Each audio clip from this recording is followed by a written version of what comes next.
Xin kính chào hai anh. Anh có thể cho biết là hai anh tên gì và đang sống ở đâu? Xin anh Thái nói trước ạ. Tôi tên là Tống Văn Thái, hiện tại sống ở quận Cam, thuộc thành phố Garden Row. Tôi là Nông Văn Hình, hiện nay đang sinh sống ở quận Cam, Orange County, thuộc thành phố Westminster.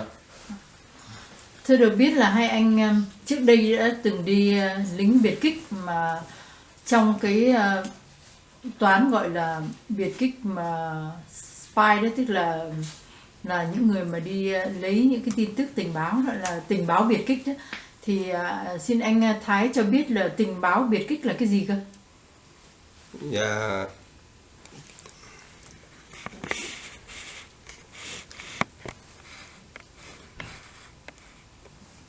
Tình báo biệt kích của chúng tôi nó có nhiều nhiệm vụ, cũng có những nhiệm vụ, những toán được đi gọi là xâm nhập cơ sở, thiết lập cơ sở trong vùng địch, và cũng có những toán xâm nhập để mà như tình báo chiến trường để quan sát tình hình chiến trường tùy theo những tình hình nó thay đổi trong cuộc chiến.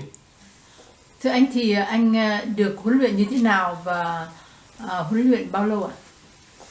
Dạ, thời gian đầu thì tôi được gọi vào thụ huấn tại trung tâm quân báo Cây Mai 8 tháng.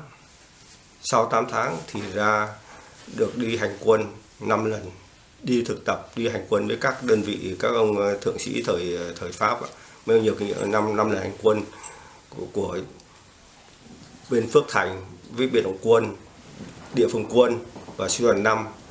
Sau đó về thì bắt đầu mới được gắn lon chuẩn úy. Thưa ông, như vậy cái năm ông nhập cái toán đó là bao nhiêu tuổi ạ? Năm tôi nhập toán đó là năm tôi 20 tuổi. 20 tuổi. Và năm mấy ạ? Năm 1960. Dạ vâng.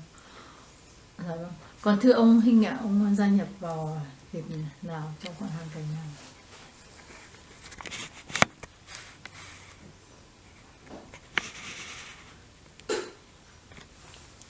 Tôi gia nhập vào cái ngành gián điệp biệt kích vào năm 1963.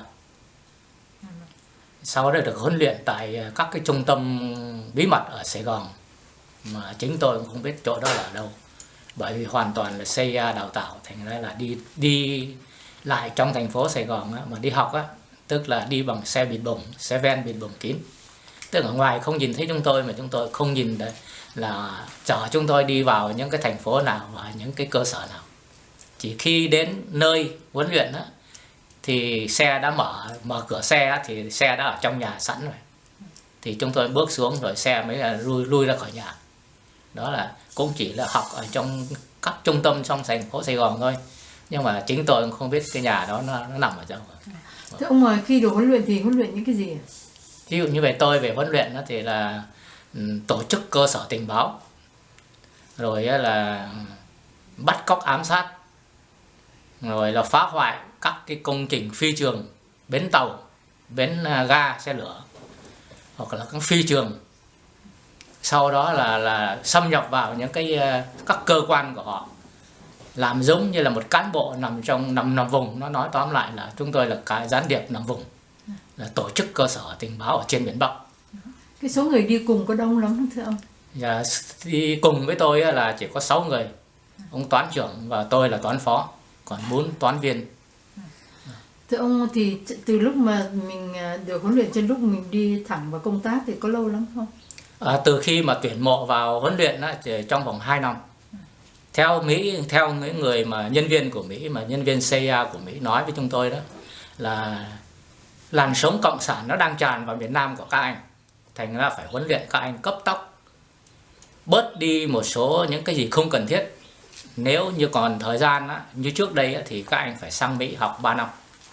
Nhưng bây giờ rút một số tài liệu mà không cần thiết thì các anh học 2 năm, mà chúng tôi trực tiếp qua bên này huấn luyện, rồi sau này các anh trưởng thành, các anh đi công tác. Thưa ông, thì khi ông coi như trưởng thành bắt đầu công tác thì ông được đưa đi công tác ở đâu ạ? Cái vùng hoạt động của tôi á, thì tức là cả 3 tỉnh, tức là tỉnh Cao Bằng, Lạng Sơn và Bắc Kạn. nhiệm vụ của chúng tôi ra ngoài đó là thứ nhất là rải truyền đơn và thông tin thất thiệt, và lượng tin tức sau đó sẽ đánh về tất cả những cái gì mà chúng tôi thâu lượm được ở ngoài Bắc thì đều đánh điện về cho cơ quan tình báo CIA. Trong đó nó nằm ở cơ quan tình báo CIA thì là một hệ thống nằm trên hạm đội 7 và một hệ thống nằm ở Philippines, một hệ thống nằm ở Okinawa, Nhật Bản, một hệ thống nữa là nằm trên núi Sơn Trà của miền Nam của chúng ta. Khi tôi phát điện ra một cái bức điện là báo cáo từ miền Bắc về miền Nam á, là tất cả 4 chỗ này đều tập trung ở một cái tần số để nghe những cái, nhận lấy cái bản văn của tôi từ miền Bắc đánh về. Thưa ông, khi mà ông nói ông ở miền Bắc đánh về thì ông làm sao mà ông ra miền Bắc ạ? Khi ra miền Bắc là bởi vì có khi Việt Cộng nó xâm chiếm, tức là nó xâm nhập vào miền Nam của chúng ta. Thời đệ nhất Cộng Hòa của chúng ta ở miền Nam thật là hòa bình yên ổn, cuộc sống của nhân dân coi là đầy đủ no ấm hạnh phúc. Thậm chí miền Nam một đa số những cái vùng mà ở dưới vùng nông thôn ban đêm họ không cần phải đóng cửa, họ đi chơi suốt đêm được. Nhưng mà khi Việt Cộng từ đầu năm 59 thì năm 69 là tức là năm 60, đúng rồi, năm 59 thì bắt đầu nó rải truyền đơn và nó có bắt đầu phá hoại ở miền Nam của chúng ta. Và bắt đầu từ năm 59, 60, 61 thì nó đánh bằng du kích rồi. Và cán bộ nằm vùng của nó hoạt động trong những cái vùng gọi là, nó mở những cái vùng gọi là chiến khu của họ, vùng mặt khu của họ. Thành ra là quân đội lúc bây giờ là miền Nam của chúng ta sử dụng đến chính quy rồi, sử dụng đến quân đội rồi. Thì lúc đó Mỹ cũng có nói rằng là làn sóng cộng sản đang tràn vào miền Nam của các anh. Thì chúng tôi là những người mà thanh niên bảo vệ tự do dân chủ ở miền Nam thì phải có những người phải có hy sinh, phải có những cái ưu tiên gương mẫu để mà cũng phải bí mật nhảy ra ngoài Bắc để giống như chúng nó xâm nhập vào miền Nam của chúng ta. Thành ra chúng tôi là cũng có những cái là không thể để cho chúng nó vào trong quấy phá miền Nam mình được, mà chính mình cũng phải ra ngoài đó để kéo chân họ lại, để không cho thả lỏng cho nó vào miền Nam của chúng ta. Đó là những cái tinh thần mà anh em chúng tôi phải có để thực hiện những cái nhiệm vụ mà linh thiêng của Tổ quốc và Việt Nam Cộng Hòa giao phó của miền Nam của chúng ta để ra Bắc thực hiện những cái nhiệm vụ thiêng liêng đó. Thưa ông thì khi mà ông được đưa ra, ông có nhớ vào quãng năm nào và cái hành trình, cái cuộc đưa ông vào miền Bắc như thế nào, ông có thể kể cho biết không? Dạ, được. Trong quá trình huấn luyện trong 2 năm á, thì phải nói học hết tất cả. Thí dụ như là cái sinh hoạt của miền Bắc thì cách ăn uống, cách tiêu tiền và cách đi lại, mọi sinh hoạt của miền Bắc thì tất cả CIA nó nắm được hết.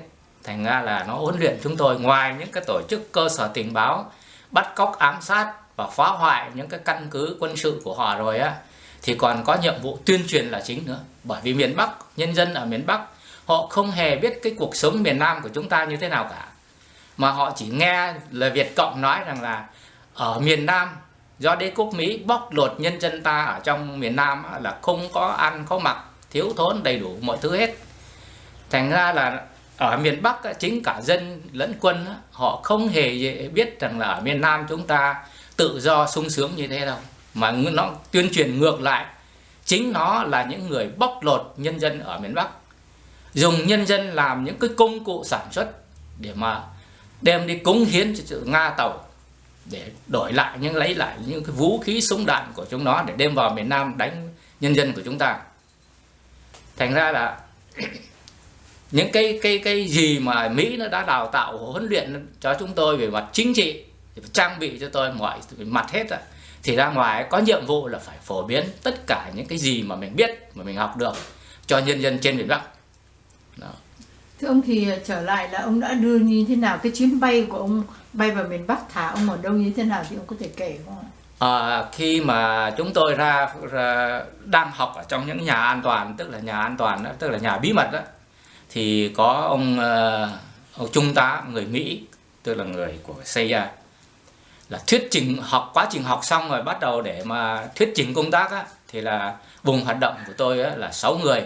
Hoạt động gồm có tỉnh Cao Bằng, tỉnh Lạng Sơn và tỉnh Bắc Kạn. 3 tỉnh đó là 6 người hoạt động trong 3 tỉnh này. Ông có thể bằng cái bản đồ ông chỉ cho biết là ông đã được thả xuống chỗ nào hay không, ở cái địa điểm? Quan sát tất cả những cái vùng rừng núi này cho nó thông thạo và quen thuộc. Sau đó bắt đầu mới đi hoạt động rải truyền đơn đầu tiên là ở tỉnh Cao Bằng này, rải truyền đơn. Ông có thể cho biết bao nhiêu người đi cùng? Trong cái toán của tôi là 6 người. Thế thì mỗi một lần đi công tác như thế này là sẽ có để 3 người ở căn cứ. Còn 3 người thì đi công tác là mang truyền đơn đi rải ở những các tỉnh Cao Bằng, Lạng Sơn, Bắc Kạn. Đó. Ông có thể cho biết là khi mà nhảy vào như vậy đó thì đồ supply là những cái mà cần phải dùng thì như thế nào? Khi mà trang bị là rất là đầy đủ. Ngoài những cái vũ khí súng đạn ra, mỗi một người 2 súng, tức là một súng Browning là súng ngắn, còn một cây tiểu liên, tức là súng tiểu liên bắn liên thanh đó. Mỗi một người đều là được trang bị 2 súng. Và tất cả những cái súng đạn, chất nổ, lương thực đầy đủ, nhiều thứ lắm, đầy đủ hết, chôn cất ở trong rừng, có thể ăn ở trong rừng trong vòng 3 tháng không cần lương thực. Thưa anh, thì khi mà xâm nhập như thế đó rồi, cái vấn đề mà những cái dụng cụ, những cái supply thì được cung cấp như thế nào? Chúng tôi được trang bị về cá nhân thì là mỗi một người 2 súng và 5 cái nhẫn vàng và 100 đồng tiền miền Bắc. Và cái đó là cá nhân, còn là của chung của trong toán là tiền tổ chức cơ sở tình báo có 2.000 tiền miền Bắc. Và các cái lương thực thì nếu mà trường hợp chưa lọt vào những cái cơ sở hay là chưa vào được những cái cơ quan của đối phương thì còn ở trong rừng núi thì lương thực có thể ăn tới 3 tháng mới hết được. Và nếu thí dụ như là lương thực mà 3 tháng mà ăn gần hết thì đến tháng thứ 2 đã báo về trung ương sẽ tiếp tế dù lại cho 3 tháng tiếp. Nhưng mà bình thường là chỉ cần trong vòng 1 hay 2 tháng là mình có thể đi ra ngoài thành phố rồi đi vào những cái cơ quan hay là vào những cái chỗ mà mình có thể xâm nhập được. Thưa ông, như vậy thì ông có xâm nhập được không? Bởi vì nghe nói là cái sự kiểm soát về dân chúng của miền Bắc, chính quyền miền Bắc họ rất là chặt chẽ. Ông có xâm nhập được không và xâm nhập như thế nào? Cái này thì nếu như là trong cái ngành thì chúng tôi mới thấy là nó quá dễ dàng, không có gì khó khăn cả. Bởi vì chúng tôi có giấy chứng minh thư của miền Bắc và chúng tôi có giấy phép đi đường. Chúng tôi lại còn có giấy hộ khẩu, lại còn có giấy tem phiếu. Có nghĩa rằng Việt Cộng cần cái gì, hỏi chúng tôi cần giấy tờ gì là chúng tôi đưa giấy tờ đó. Mấy cái đó là giả hay là thực sự nó có? Cái đó không phải dùng là giả. Giấy tờ và tiền bạc đều là cái thật hết chứ không có giả. Bởi vì chúng tôi là người giả thì phải dùng đồ thật chứ không bao giờ dùng đồ giả cả. Đấy. Từ miền Nam ra chính tôi cũng có thắc mắc là khi mà CIA nó giao tiền cho chúng tôi và giao nhiệm vụ thì tôi có hỏi giấy tờ này các ông lấy ở đâu và tiền bạc này lấy ở đâu. Thì tiền là tiền miền Bắc, tiền chính cũng không phải tiền giả, mà giấy tờ của chúng tôi làm tại miền Nam, chính CIA chụp hình để lấy chứng minh thư của miền Bắc. Thì tôi có hỏi, cái lần đầu tiên nó chụp cách đi 1 tháng nó lại gọi tôi đi làm chụp hình lại. Thế tôi mới hỏi, thế hôm nọ chụp rồi chưa làm được à? Nó bảo chưa, sai rồi. Thế tôi mới hỏi nó sai cái gì. Nó nói ở trong ngành mới biết được. Thí dụ như trong miền Nam của chúng ta chụp hình lấy cái gọi là giấy, trong Nam mình gọi là giấy căn cước. Giấy căn cước thì mình ngồi thẳng, chụp thẳng. Còn Việt Cộng nó chụp hơi nghiêng một tí và cái tai cái chỗ mà đeo nhẫn bên này được nhìn thấy ở cái bên này một chút xíu thế này. không được nhìn cả hai tai, mà là chỉ nhìn thấy cái chỗ này thôi. Đó là cái bí mật của Bộ Nội vụ Công an ngoài Bắc. Thành ra cái tấm hình thứ nhất Mỹ nó chụp cho tôi á, là cái này không lòi ra. Cái thứ hai lòi ra nó bảo ok, mà cái này mới đúng của miền Bắc. Thế thì lại gửi đi vào hơn một tháng sau, thì gửi về cho tôi á, thì cái chứng minh thư Mỹ nó đem cầm về cho tôi, trả tôi cái chứng minh thư á. Tôi lật ra coi á, ở tấm đầu là hình Hồ Chí Minh cùng với lá cờ đỏ sao vàng. Cái tấm thứ hai là cái hình của tôi và cái ngày tên tuổi và ngày tháng năm sinh, mà đóng hai cái mộc, một cái mộc chìm và một mộc nổi trên cái tấm hình của tôi, đè vào cái tờ giấy lý lịch trong cái sổ chứng minh thư đó. Thế xong tôi hỏi cái này làm sao mà làm được, nó nói cái này là Bộ Nội vụ của ngoài Bắc làm, chứ không phải là cái giả. Chính cũng chữ ký cũng là cái ký của Bộ trưởng Bộ Nội vụ ngoài Bắc. Thưa ông nói như vậy có nghĩa là tổ chức CIA, tình báo CIA cũng như ở miền Nam lúc bây giờ họ có cái sự liên lạc và có những người làm việc ở trong những cái lòng địch lúc bây giờ hay sao ạ? Cái này tôi cũng có hỏi Mỹ. Thế tôi nói là tôi hỏi là cái này giả hay thật, nó nói cái này thật. Thật ông là tại sao ông làm được? Ông nói là mình cũng có người ở ngoài đó mà, trong các cơ quan đều có người hết. Mỹ cũng có nói với tôi như thế. Thành ra anh yên chí, anh xài thì không bao giờ cái gì mà giả đâu nhá. Nó bảo cái chứng minh nhân dân này chứng minh thật, mà cái dấu Bộ Nội vụ này, rồi chữ ký của Bộ trưởng Bộ Nội vụ này, rồi tiền của ngoài Bắc này, tôi phải qua Hồng Kông đổi lấy tiền miền Bắc, lấy đô la đổi với tiền miền Bắc ở bên Hồng Kông. Nó nói các anh là người giả, thành ra các anh không bao giờ được xài đồ giả hết. Đó là câu dặn dò. Thưa ông, như vậy thì những ngày kế tiếp của ông là ông đi sâu vào lòng địch thì có cái chuyện gì xảy ra không? Và vì sao bị bắt ạ? Khi mà chúng tôi còn ở trong rừng núi, chúng tôi cũng yên tâm lắm, chứ không, bởi vì mình đã có những cái ý chí ra đi rồi thì không có cái gì gọi là buồn phiền cả, mà có vẻ còn vui nữa chứ không phải. Nhưng mà buồn là buồn nhìn thấy nhân dân miền Bắc quá đói nghèo, quá rách nát. Tôi thí dụ như tôi vào một nhà ông chủ tịch xã, khi mà ông ấy ra có khách, thành ra ông ra khỏi cái nhà của ông ra phía trước, thì tôi vội vàng tôi vén vào cái màn gió để nhìn vào trong cái phòng ngủ của ông ấy. Tôi không thể đếm kịp được cái màn của ông ấy là bao nhiêu miếng vá, để mà tôi báo cáo về Trung ương, nhưng mà là tôi không đếm kịp, bởi vì có thể là miếng lớn miếng nhỏ, miếng lớn miếng nhỏ, nó nát hết cái mùng này. Vá chẳng vá chi thì đó là một ông chủ tịch xã nghèo mức độ đó. Bát nồi niêu xong chảo mẻ hết, rồi là bàn ghế làm bằng tre chứ không phải giống như miền Nam mình bằng gỗ hay là salon đâu. Đó.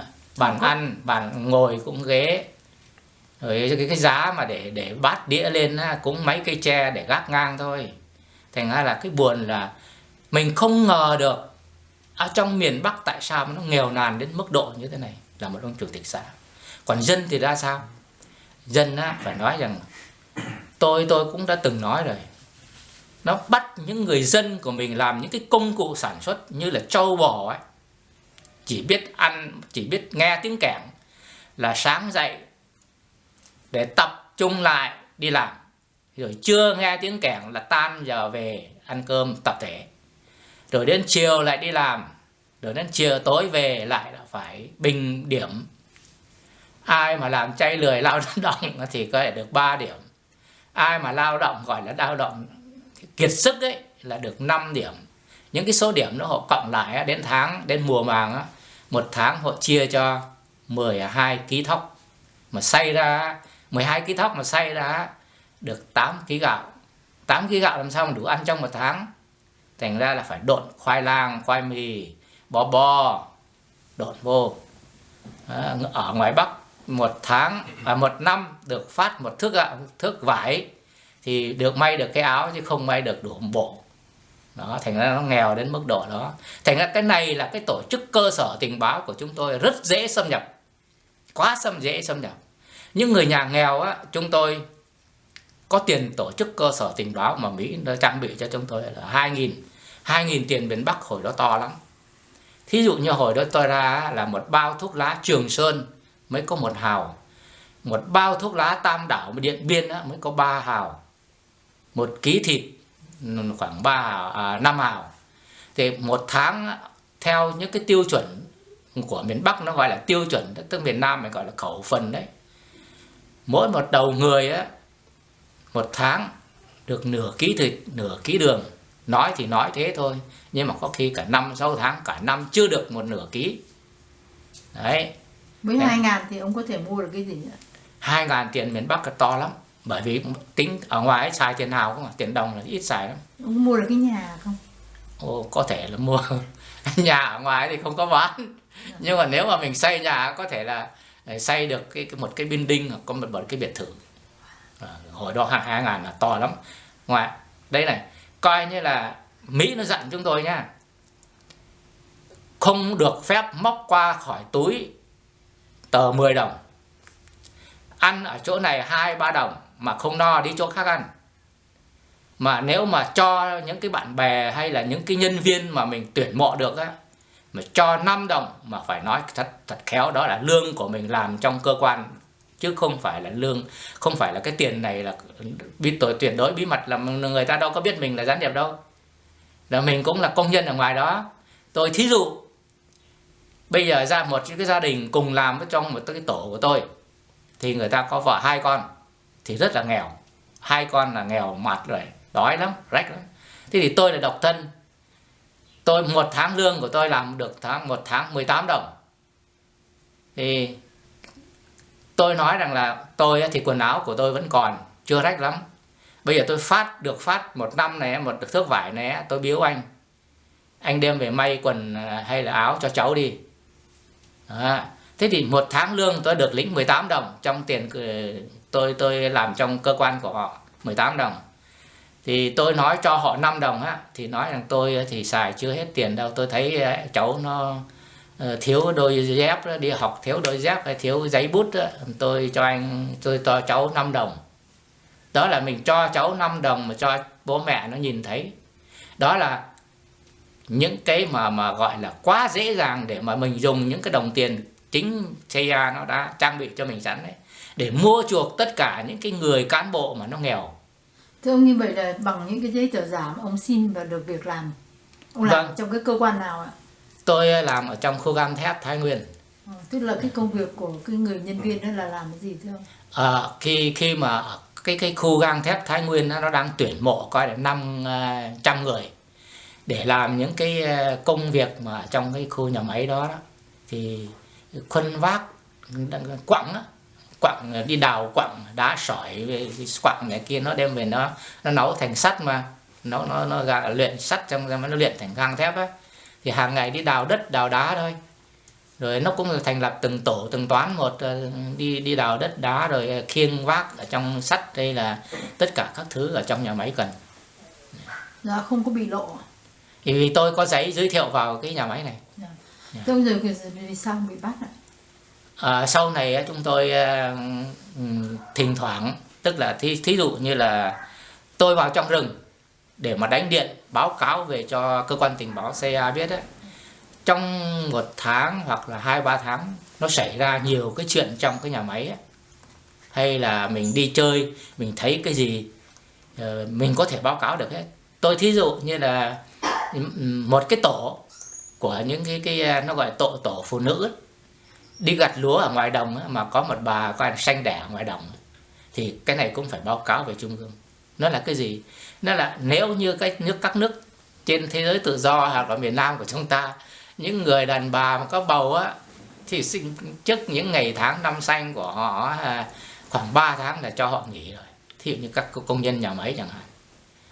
Mà đằng này coi tới ngày sắp đẻ rồi mà vẫn còn phải đi làm lao động ở ngoài ruộng, thành ra đẻ thì thấy rằng là đó, người Bắc đến ngày sanh rồi vẫn phải đi làm. Còn trong Nam của chúng ta đẻ sau rồi cũng chưa đi làm, đẻ sau rồi 3 tháng 2 tháng khỏe rồi mới đi làm. Nó khác nhau ở chỗ đó. Thành ra là những cái chi tiết nhỏ thôi nhưng mà mình phải báo cáo hết tất cả về cho Trung ương Tình báo CIA. Rồi ông bị bắt trong một trong những dịp ông đi báo cáo về hay sao ạ? Cái tôi bị bắt tức là tôi vào trong rừng. Vào trong rừng thì tất cả những chi tiết báo cáo xong xuôi hết rồi. Thì quá trình cũng ở lâu rồi, thành ra cái thỉnh thoảng anh em cũng ăn uống, nó cũng ăn uống theo các cơ quan của Việt Cộng, nó cũng đói, nó cũng không ấy. Thành ra thỉnh thoảng thứ bảy chủ nghỉ, những ngày nghỉ đó là anh em rủ nhau vào trong rừng đào những cái lương thực của mình lên ăn. Thế sau rồi cũng dần dần cũng gần hết rồi đó, thì chúng tôi sẽ đánh điện về miền Nam để nó báo cho nó biết rằng là thả tiếp tế tiếp cho chúng tôi 2 tháng nữa, 3 tháng nữa.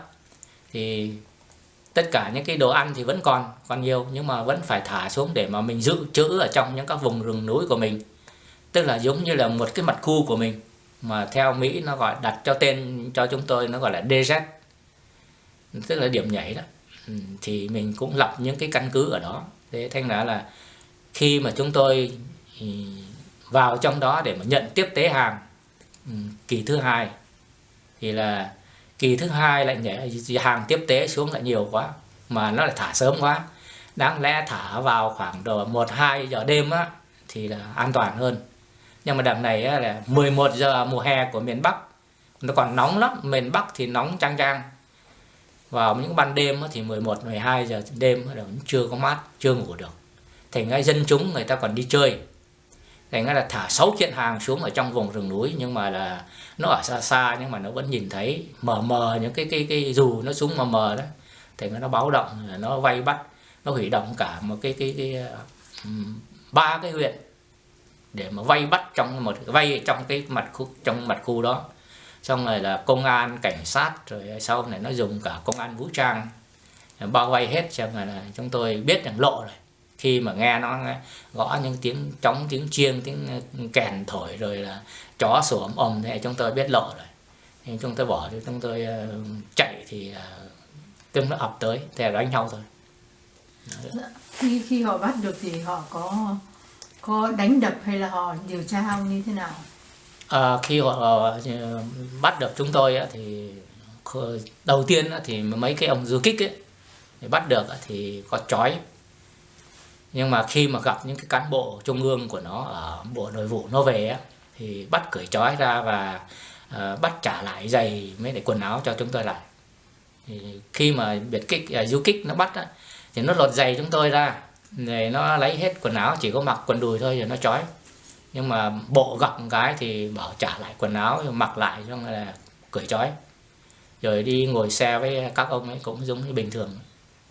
Họ điều tra bằng cách phỏng vấn nhiều lần hay sao? Phỏng vấn thì thường họ có lúc thì ban đêm, có lúc thì ban ngày, không chừng lắm. Nó cứ thích phỏng vấn mình lúc nào là nó gọi mình ra phỏng vấn lúc đó. Gọi là khảo cung đúng, có bao giờ quát tháo đánh đập hay gì không? Nó cũng đàng hoàng lắm, không có đánh đập mà cũng không nói nặng đâu. Nhưng mà nếu mà nó nói nặng thì mình cũng nói lại nó. Trong khi nó hỏi công thì nó hỏi những cái gì thì mình cũng đã được, Mỹ cũng đã huấn luyện mình rồi. Tức là nói cái gì thì nói thật ít vào để mà nhớ. Lâu lâu nó hỏi thì mình cũng cứ lặp lại đúng nguyên văn như thế, chứ đừng có khai miên man Tràng Giang Đại Hải rồi khoảng 1 tháng sau nó hỏi mình quên đi, mình nói không đúng trong cái hồ sơ ban đầu. Thành ra là mình khai rất ít, càng ít càng tốt. Đó. Nói chung là những cái điều gì ạ? Cụ thể? Cụ thể như là thí dụ như họ tên, rồi ngày tháng năm sinh, rồi mình khai sai đi hết, nhưng mà là phải nhớ mình đã khai sai như thế nào thì mai mốt mình khai lại như thế. Và thí dụ như là anh ở đâu thì thí dụ như là tôi ở cư xá tự do Lê Văn Duyệt thì tôi lại khai là tôi ở Long Xuyên hay là tôi ở Cà Mau chẳng hạn, chứ không có khai ở Sài Gòn. Đấy, tức là mình khai sai đi hết, nhưng mà là phải nhớ đó. Ít nữa lâu lâu nó khai lại, có khi là 3-4 tháng mới kết cung của mình là cái bản nào mình cũng chỉ khai đúng hết như thế. Ông thưa ông, sau đó thì ông có nghĩ rằng họ biết là ông là người miền Nam được thả dù ra không? Sau họ biết, bởi vì bắt được chúng tôi là vẫn còn có súng đạn ở trong người và đang chôn cất những cái kiện hàng dù rớt xuống. Rồi họ có truy ra những giấy tờ của ông là giả không hay sao? Sau này thì bắt được thì nó lấy được giấy tờ thì nó mới biết là giả. Nhưng mà nó không biết là giả đâu, cái đó là cái thật, nhưng mà nó không biết rằng cái này lấy ở đâu ra.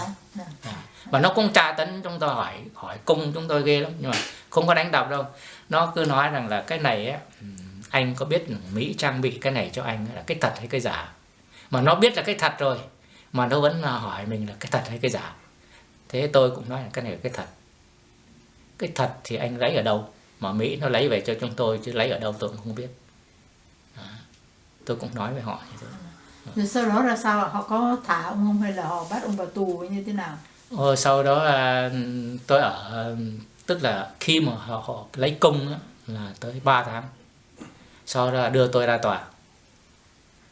Khi ra tòa thì là nó mở cái phiên tòa ở sân bóng của một cái sân ban ở tỉnh Bắc Cạn.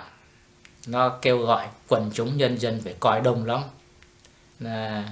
Thế thì tại họ thôi, họ xưa họ tuyên truyền chúng tôi á, là tuyên truyền trong quần chúng nhân dân miền Bắc á, nói rằng là những cái anh gián điệp biệt kích để nhảy xuống các cái vùng rừng núi Việt Bắc ấy, mà ai mà đi vào trong rừng gặp mấy cái người này á, là nó bắt, nếu là đàn bà con gái nó bắt nó hãm hiếp, xong rồi nó mổ bụng, nó ăn gan ăn tim.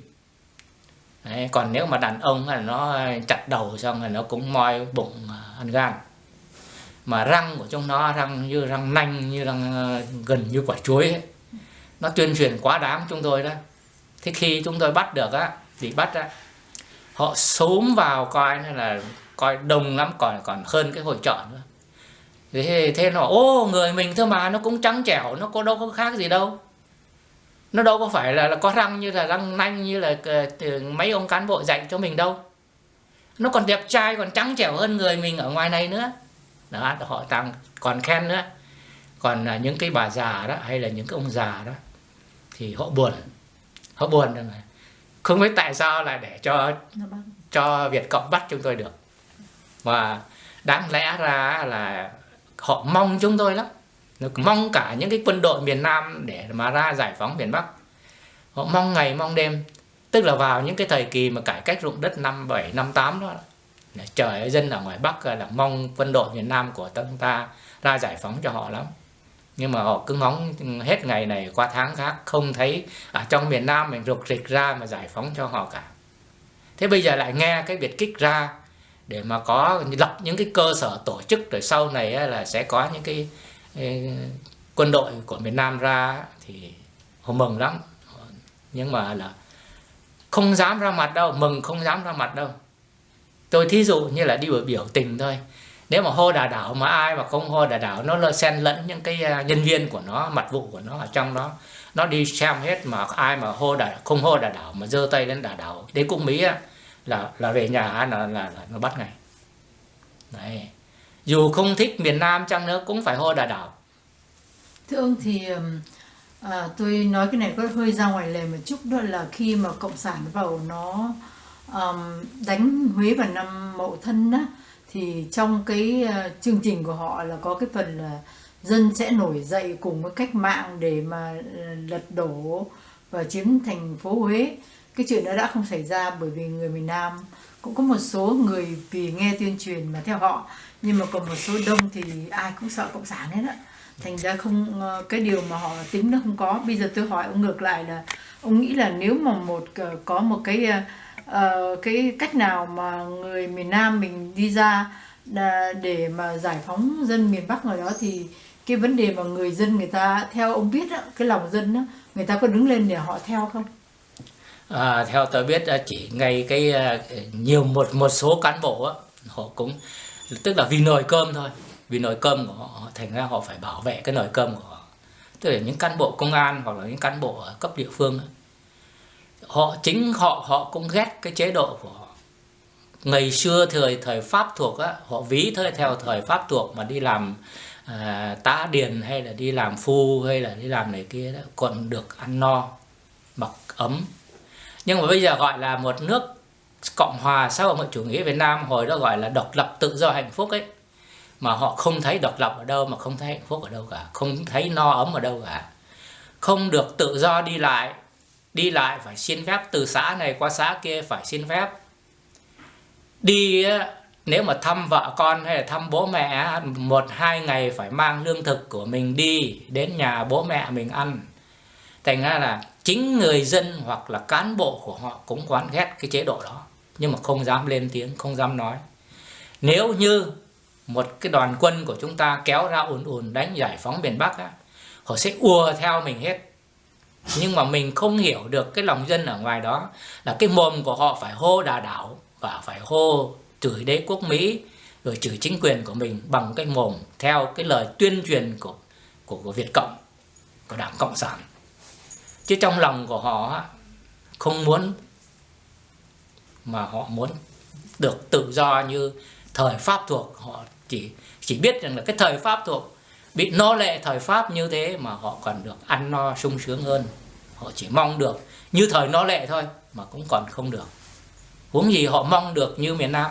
Mà ngược lại, Cộng sản nó tuyên truyền trong miền Nam của chúng ta bị đế quốc Mỹ bóc lột, nghèo nàn lắm, không có ăn, không có mặc. Ngược lại nó tuyên truyền như thế.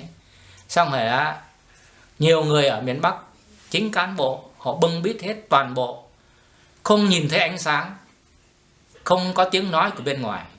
Thành ra Đảng và chính phủ nói cái gì phải nghe theo cái đó.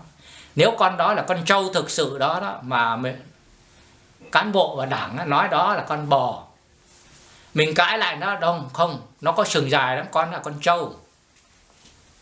Cứ ngồi hết ngày này qua tháng khác, đêm này qua đêm khác, cứ nói con trâu là con bò, cứ nói miết cho mình chán rồi, mình thì là đó là con bò, thế là mình thua. Đó là dân ngoài Bắc nó nói như thế đó. Thế là mỗi lần đi họp là cứ tìm cái chỗ nào vắng vắng hay tối tối tí để ngủ gật.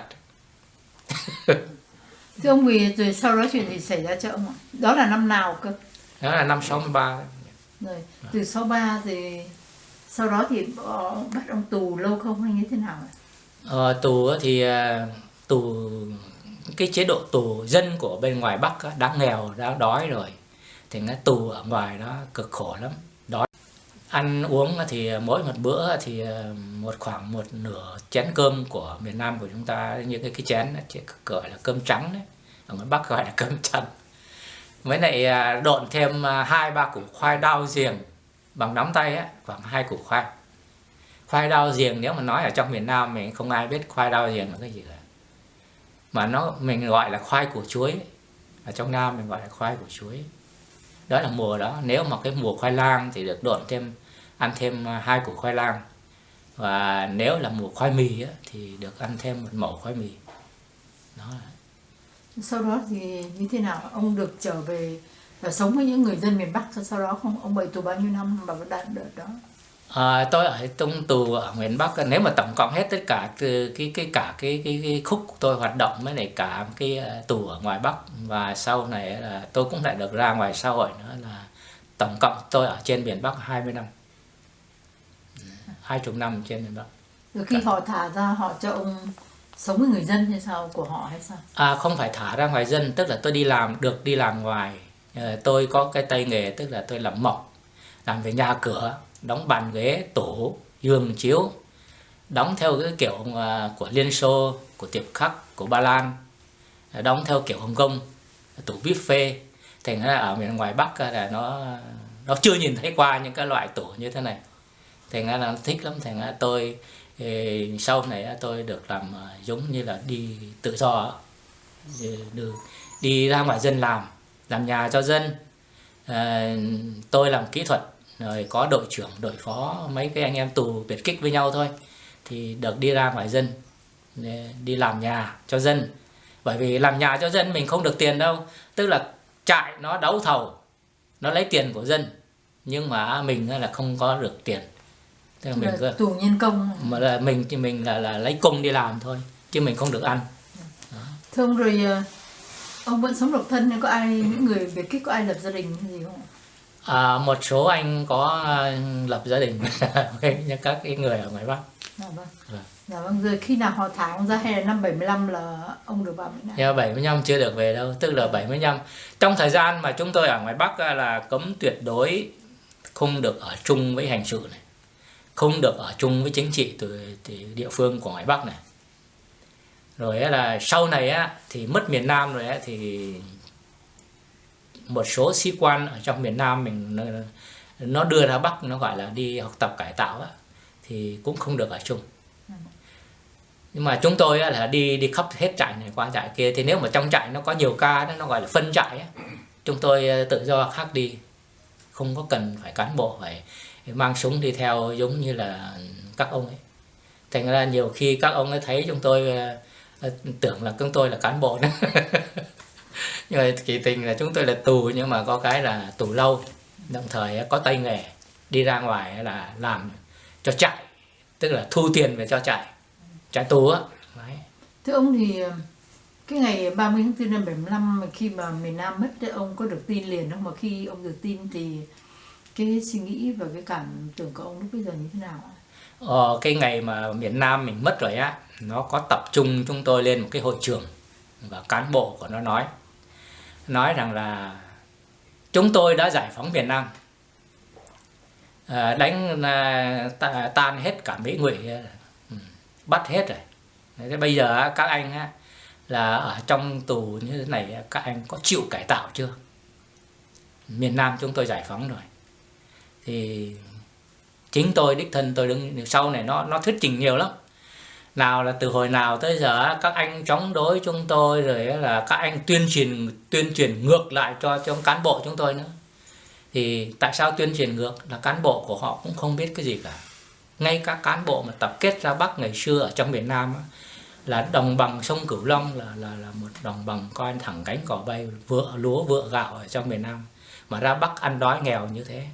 Thành ra là chúng tôi tuyên truyền lại, tức là nói thật lại sự việc của miền Nam cho các ông ấy nghe thôi. Nhưng mà các ông ấy nói là chúng tôi tuyên truyền, chỉ cần nói thật của cuộc sống của miền Nam thôi là thành phản tuyên truyền cho nó rồi. Thành ra là khi mà miền Nam mất rồi thì chúng tôi cũng có thể là đoán trước rồi. Từ khi mà giết ông Diệm á, chúng tôi ở ngoài Bắc chúng tôi đã nói với nhau rồi. Hội đồng tướng lãnh giết ông Diệm á, là chúng tôi đã nói rằng là như thế là mất miền Nam rồi. Thưa ông, vì sao ạ? Bởi vì á, còn có ông Diệm, ông Nhu á, là đối tượng chính trị của ông Hồ Chí Minh. Còn mất hai ông này đi rồi á, ông Hồ Chí Minh mới này cái trung ương đảng của nó đấy, nó ngắm ở trong miền Nam mình với cái số tướng tá, nó coi không ra gì rồi, không thể làm chính trị được. Bởi vì chính nó nói những cái ông này á, là tướng tá này á, hồi xưa chỉ còn là quan quách của Pháp để lại thôi. Còn những cái mặt chính trị á, để đấu đá với Hồ Chí Minh không thể đấu lại với họ được. Họ coi kinh thường như thế. Thành ra là chúng tôi cũng biết rằng là mất ông Diệm là sẽ mất miền Nam. Chúng tôi cũng có nói với nhau trước rồi. Thế khi mà chúng tôi ở trong tù, chúng tôi nói là chịu khó học tập cải tạo á, thì cải tạo tốt thì chúng tôi tha về địa phương. Địa phương chúng tôi là ở góc đều là sinh quán ở miền Bắc hết. Thì nói là thả chúng tôi về miền Bắc, về địa phương. Chúng tôi có nói với nhau là không có nghe chúng nó tuyên truyền đâu. Chính chúng tôi là cán bộ rồi, mình không thể nghe những cái lời cán bộ vẹn được. Thành ra là khi mất miền Nam thì chúng tôi tin có thật. Và khi mà nó thuyết trình xong xuôi, có ai thắc mắc gì không? Chính tôi cũng có, tôi đứng dậy tôi nói này. Miền Nam mất, chúng tôi á không thể mất. Đấy. Chúng tôi xa chân thất thế, lọt vào tay của các ông. Các ông không thể cải tạo chúng tôi được. Nếu các ông mổ đầu óc chúng tôi ra, nhét những khoai mì, khoai lang vào được trong đầu óc của chúng tôi á, thì mới nói hai chữ cải tạo đối với chúng tôi. Chúng tôi là tù binh. Bây giờ mất miền Nam á, các ông muốn giết thì giết, các ông muốn để thì để. Còn hai chữ cải tạo là của các ông, chứ chúng tôi không biết hai chữ cải tạo là cái gì hết. Họ trả lời sao? Họ nói là được rồi, anh sẽ thấy. Anh nào cải tạo tốt, tôi sẽ trả về miền Nam. Còn anh nào không chịu cải tạo sẽ tù một xương. Đấy, nó cũng tuyên bố như thế thôi. Thế tôi mới nói rằng vận mệnh của tôi gắn liền với đất nước. Mất miền Nam, tôi coi như tôi đã mất. Ông muốn làm gì thì làm. Tôi cũng nói thẳng với họ như thế. Thì họ cư xử với ông là sao? Sau những người mà nói cứng rắn với họ không trước mặt á, thì họ răn đe, nhưng mà sau đó họ cũng có phần nể đấy. Thí dụ như là nó sau đó nó gọi trật tự mới gọi cán bộ trực trại á, đưa tôi vào cùng ngay, nói là tôi còn tiếp tục chống đối chứ không chịu cải tạo. Thế là nó bắt tôi đứng dậy, xong rồi là mấy anh em còn ngồi trong hội trường thì đưa tôi đi vào cùng. Nó cùng trong xà lim nó mở cùng hoàng hoàng, nhưng mà kỳ tình ra nó không có cùng. Nó động cửa, nó lắc những cái cục sắt ở trong để cho anh em ở ngoài nghe, nói là tôi đã bị cùm cả hai chân này. Nhưng mà thực tế ở trong nó đưa tôi vào trong ấy, không có cùm gì hết, thả lỏng tôi ở trong cái phòng con đó, phòng xà lim đó. Xong rồi nó cho thằng trật tự về trại, về cái phòng ngủ của tôi á, về lấy chăn mền quần áo của tôi vào trong cho tôi. Mà hàng ngày tôi chỉ ngồi trong cái chơi, nằm trong cái chơi thôi chứ không có cùm, thực sự không có cùm. Thưa ông, là cái lúc đó là ông ở cái trại nào ạ? Lúc đó tôi trại Quyết Tiến Hà Giang, tức là trại Cổng Trời. Trại Cổng Trời. Dạ. Ông có thể chỉ lên cái bản đồ cho biết cái trại Cổng Trời nó nằm ở đâu không?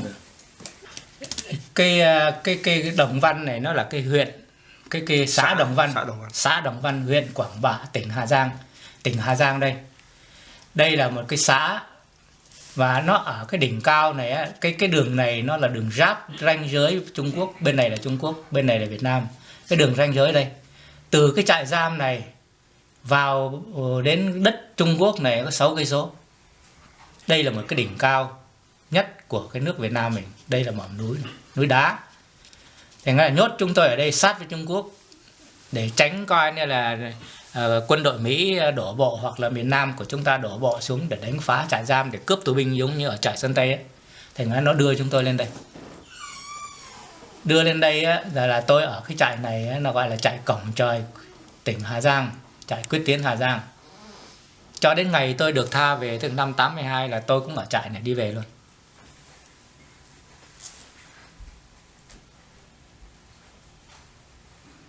Cái trại này là nó lên cái đèo cao lắm, xong rồi đã đường độc đạo, thì nó nhốt ở trên này không có ai trốn chạy được, kể cả những cái hành sự với chính trị địa phương ấy.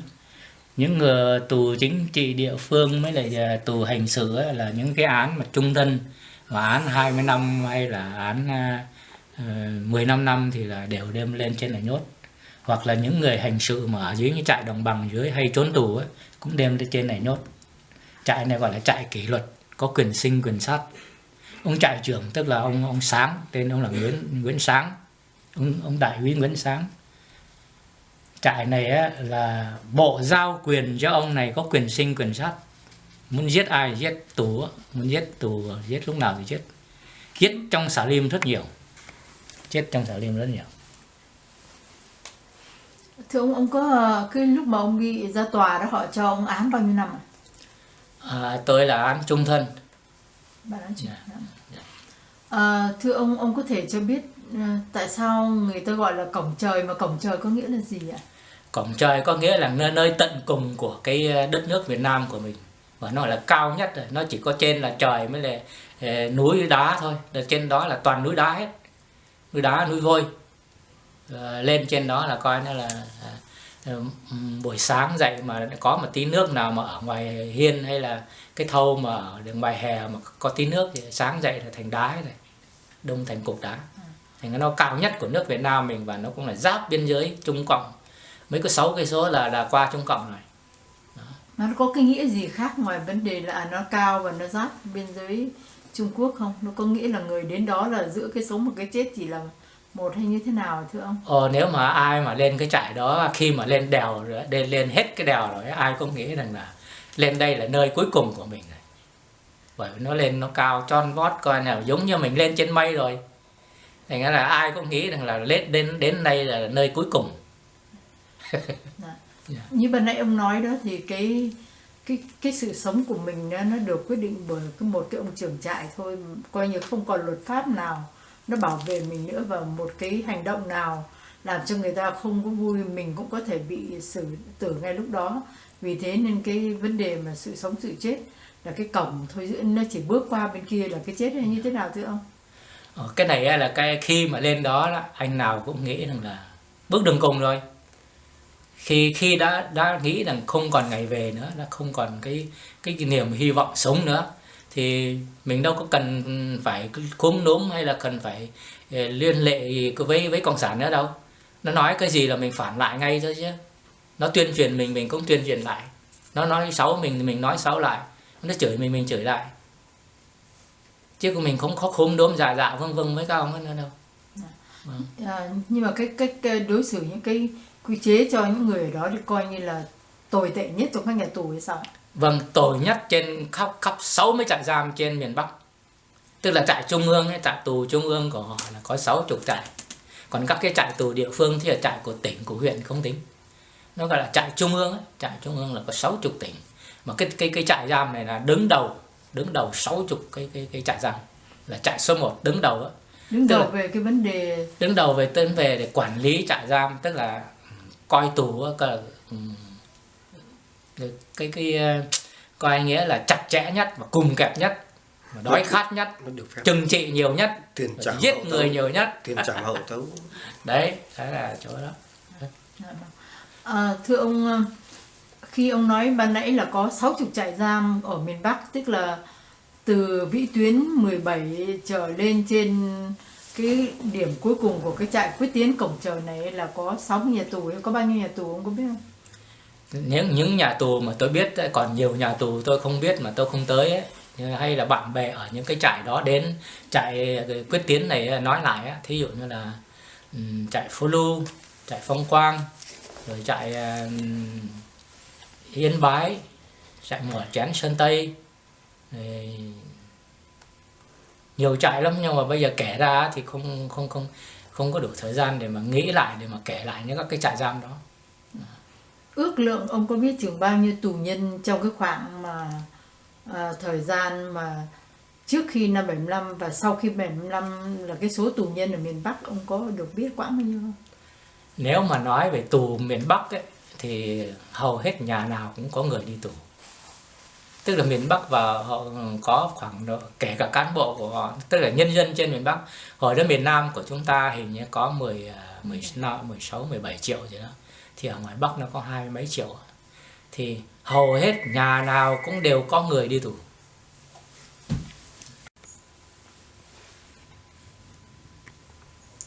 Thưa ông sống cái thời gian dài, tù cái thời gian dài như thế, qua những cái tin tức ở trong nhà tù cũng như là bên ngoài mà ông có thể thu thập được, thì ông nghĩ là có bao nhiêu tù nhân ở miền Bắc kể từ vĩ tuyến 17 trở lên trước năm 75 và sau năm 75?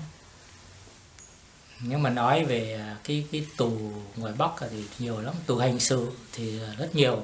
Còn tù chính trị địa phương á, thì có một số bị nhốt từ hồi năm 45, 46 á. Đến lúc mà năm 63 tôi ra, các ông vẫn còn tù đến khi mà tôi ra. Tức là những cái người đó là hồi xưa là Việt Nam Quốc dân Đảng này, Đảng Đại Việt, hoặc là nó hồi xưa nó gọi là bên quốc gia, tức là về bên Bảo Đại, tức là về tất cả những cái người nào mà hoạt động trong cái thời kỳ mà các giáo phái các đảng phái hồi năm 40, 45, 46 ấy, thì khi mà nó lên nó cướp được chính quyền đó, là những cái người đó dần dần họ bắt đem đi tù hết ở trong cái trại, các cái trại giam hết. Sau đó là những cái người mà hồi xưa đi lính Pháp hay là đi gọi là lính hương dũng, tức là lính giống như ở miền Nam mình gọi là lính cái dân vệ hay là dân địa phương đó, quân đội địa phương ấy, là họ gom hết vào tất cả trong nhà tù. Và ngoài ra thì họ từ cái cấp mà ngày xưa họ cải cách ruộng đất ấy, năm 6, năm 7 có cải cách ruộng đất ấy, thì các địa chủ, nó gọi là địa chủ cường hào gian ác này kia, mới để trung nông phú nông này kia, nó nhốt hết. Thành ra ở miền Bắc chỉ còn có những người nghèo, nó gọi là những dân vô sản mà thôi. Đấy, vô sản là chuyên chính của đảng. Thì mấy người dân nó có thể là mù chữ, không biết chữ. Rồi ngày xưa là đi làm thuê làm mướn, bây giờ làm những người mà làm toàn những là cán bộ, rồi là cán bộ ở trong chính quyền, rồi là làm nằm trong quốc hội. Thành ra là những người mà ở trong thành phố Hà Nội, Hải Phòng cũ ngày xưa mà tôi còn nhỏ tôi đi học á, đến lúc mà tôi quay về miền Bắc, tôi vào những cái thành phố đó không còn ai là những người quen biết của ngày xưa cả, đi tù hết rồi. Thành ra là hầu hết nhà tù ở miền Bắc gọi là nhà tù lớn, nhà tù xã hội, chứ không phải nhà tù nhỏ giống như miền Nam của chúng ta. Mà những cái nhà tù mà 60 cái nhà tù đó là có tuyên án hay là không tuyên án, đều là những cái người mà gọi là đối lập nặng với họ. Còn những cái người dân bình thường á, là dân nghèo thì mới gọi là cái dân của họ. Còn đa số là tù hết. Đấy, Con số tù hết. Có số ông có biết ước lượng là bao nhiêu không? Nếu mà nói về cái dân số ở miền Bắc 20 mấy triệu người á, thì cũng cả mấy triệu người đi tù hết. Đấy, tôi chỉ nói rằng là những cái người nghèo thì mới gọi là vô sản ấy, thì mới gọi là nòng cốt của Đảng ấy, thì mới còn có ở ngoài xã hội. Một cái xã hội của họ là xã hội tù mà, đâu có phải.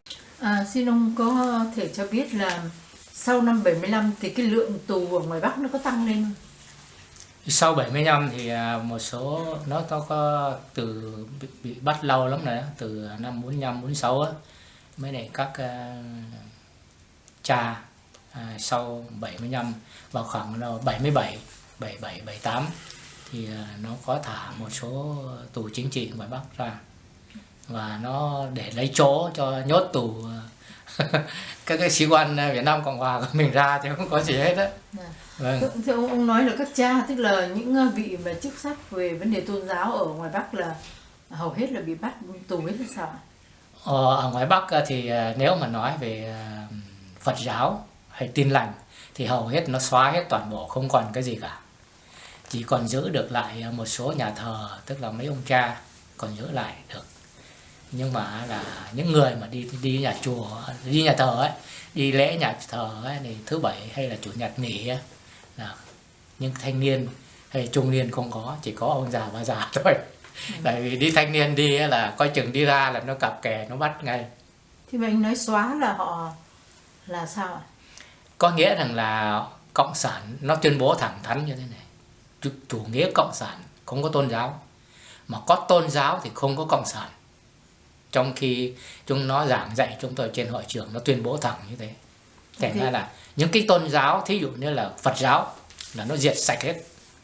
Mấy ông thầy tu á, có chịu khó về lấy vợ thì nó tha, mà không có là cũng chỉ chết rục trong nhà tù thôi. Còn mấy cái chùa chiền này kia để làm kho hợp tác xã, để các cái kỳ gánh đất, cuốc xẻng đấy, rồi cái nhà chùa nào mà rộng lắm để làm kho chứa gạo, chứa thóc. Nhà thờ Tin lành thì không còn cái nào cả. Còn mấy cái nhà thờ của bên Công giáo ấy, thì còn, nhưng mà là giống như hoang vắng này, không còn ai dám đi lễ nữa. Chỉ còn mấy ông cha trẻ thì nó bắt hết rồi, còn mấy ông cha già, cha mà lớn tuổi ấy, thì nó còn để thôi. Tức là theo ông thì sau năm 75 họ thả một ít, nhưng mà họ lại đưa nhóm tù các sĩ quan quân lực Việt Nam Cộng Hòa, những người tù chính trị ở miền Nam đi ra, thành thử ra cuối cùng là những cái nhà tù vẫn còn đầy nhóc. Vẫn còn đầy nhóc, nhà tù còn đầy hơn nữa, lại sau 75 còn nhiều hơn nữa, chứ không phải là ít đi. Chỉ có thả những người mà tù lâu quá, tức là bị bắt từ khi mà đấu tố địa chủ á, từ năm 6 năm 7. Vậy thì những cái lứa tuổi đó lúc đó là bao nhiêu là tuổi với những người tù? Mấy cái người nó sau này á, khi mà năm 75, 76, 75 thì mất miền Nam của mình, nhưng mà mãi năm 78 nó mới tha. Thì những người ấy về nhà thì cũng chẳng có làm cái gì nữa, già coi như già khom rồi, tóc bạc hết rồi, tuổi cũng 80. nhà trên 87, ít nhất cũng là trên 70 là không còn làm cái gì được ấy. Như là ông Tôn Thất Tần, là chú của Tôn Thất Đính á, bị bắt hồi năm 41, 42 gì đó. Thế là năm 63 tôi ra, ông còn ở trong nhà tù. Mà đến khi mà năm 82 tôi về, ông vẫn còn ở trong nhà tù. Đấy, những người mà tù đảng phái Việt Nam Quốc dân Đảng mấy này kia là còn tù. Tức là như tất cả những cái đảng phái mà không phải cộng sản, không phải cộng sản đấy, đều bị bắt hết. Vâng. Tù. Ở tù ngoài hết. Thưa ông thì ông bị thả trong trường hợp nào? Năm 83 ạ? Tôi tha năm 82. Tức là nó thế này này, nếu như ngày xưa mà năm 73 ký hiệp định Paris ấy, thì nó có danh sách trao trả tù binh. Tức là hai bên, ở miền Nam thì trao trả những cái quân đội mà hai bên bị bắt, và miền Bắc á, thì trao trả các cái điệp viên với đặc công của họ trong Sài Gòn, mình bắt đặc công của nó. Nhưng mà là khi Mỹ rút trước năm 73 đó là ký hiệp định Paris thì Mỹ nó lại rút trước. Trong thời gian đó thì các cái tù binh Mỹ vừa trao trả hết, chưa đến phiên chúng tôi, Mỹ nó vội vàng rút rồi. Thành ra nó giữ Việt Cộng nó giữ chúng tôi lại. Đáng lẽ ra chúng tôi cũng được trao trả năm đó, nhưng mà vì không có áp lực của Mỹ thì nó giữ chúng tôi lại. Thưa ông, là tôi có nghe nói như thế này, không biết đúng hay sai, xin ông cho biết là người Mỹ họ từ chối, họ chối bỏ là không có người miền Nam và miền Bắc, có đúng không? Cái nó từ chối thì cũng có đúng thôi, bởi vì nó sợ phạm vào cái hiệp định Geneva. Thành ra nó giao cho Việt Nam Cộng Hòa. Thì người miền Nam có quyền nó tung đặc công của nó vào Sài Gòn, mình bị bắt được chúng nó nhiều mà. Thì Việt Nam Cộng Hòa cũng có quyền tung tình báo ra ngoài Bắc. Thì hai bên trao trả điệp viên với nhau thì nó là hợp lệ hơn là giữa Mỹ. Thành ra Mỹ có trao cho phía Việt Nam Cộng Hòa. Thế thì cái này là khi mà chúng tôi còn ở miền Bắc thì Cộng sản nó nói rằng là Mỹ không nhận các anh. Rồi thậm chí Việt Nam Cộng Hòa của các anh cũng không nhận các anh luôn. Thì chúng tôi phản đối. Chúng tôi coi như là nói là chúng nó nói láo, tuyên truyền bậy. Nhưng mà là tôi thấy rằng là khi mà chúng tôi ở tù về đấy, một số người mà còn làm ở trong sở tình báo, tức là cái chỗ mà anh Thái được học ở trong đó, một ông y tá hồi đó làm cho cái trại đó nói rằng là năm 73 Mỹ trao lại cho Việt Nam Cộng Hòa. Đó, ông Đại tá Hổ, tức là tên ông là cái gì ông Thái à? Đại tá Hổ Trần Văn Hổ. Trần Văn Hổ. Ông này lên làm giám đốc sở nhà kỹ thuật, làm giám đốc. Thế thì Mỹ đã giao lại số tiền, tức là những cái anh mà nhảy ra miền Bắc như chúng tôi đó, là tính từ ngày ra Bắc cho đến năm 73 để mà trao trả tù binh về đó, thì trả lại cái số lương hàng tháng của chúng tôi á. Tức là hồi xưa thí dụ như là tùy từng người, có người thì theo cấp bậc, có người thì lĩnh 5-10 ngàn, có khi 10 mấy ngàn, 30 ngàn chẳng hạn. Thì tính từ ngày bị bắt cho đến ngày trao trả tù binh về, trả lại cái số tiền này cho họ.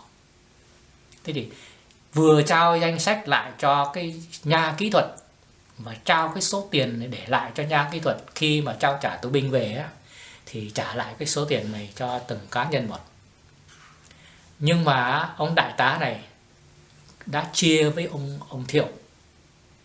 Chia với ông Thiệu xong rồi ông đại tá này đem đến đánh bạc qua chợ lớn, đánh bài mã trượt thì đánh thua hết rồi.